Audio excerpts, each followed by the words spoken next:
कौड़ा घुट भर के 0346 कढ़ के मोबाइल नूं 0346 कढ़ के मोबाइल जी 613 90 कर देना डायल जी। रोटी जदों पक जावे देना मिस कॉल जी। भुख नाल मरिया वां वेख लवो हाल जी।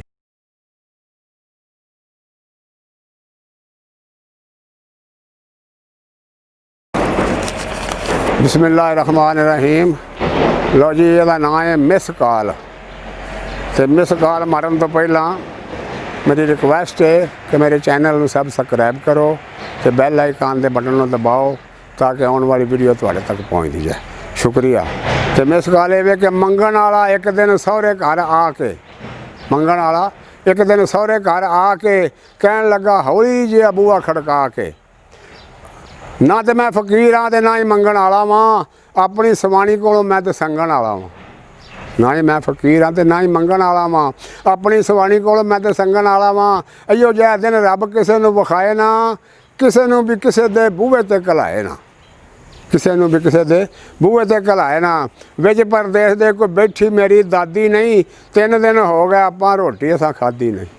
3 दिन हो गए आपां रोटी तो असां खाधी नहीं। वास्ता ही रब दा कोई पावी ना तफरका। वास्ता ही रब दा कोई पावी ना तफरका।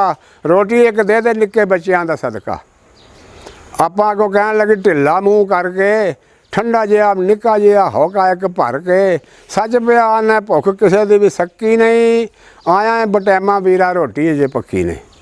आया है बटैमा वीरा रोटी अजे पक्की नहीं। बह गया बाबा हथ मत्थे उत्ते धर के कहन लगा उन्होंने फिर कौड़ा घुट भर के 0346 कढ़ के मोबाइल नूं 0346 कढ़ के मोबाइल जी 613 90 कर देना डायल जी।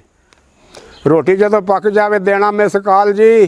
भुख नाल मरिया वां वेख लवो हाल जी। अस्सलामु अलैकुम वरहमतुल्लाहि वबरकातुहू।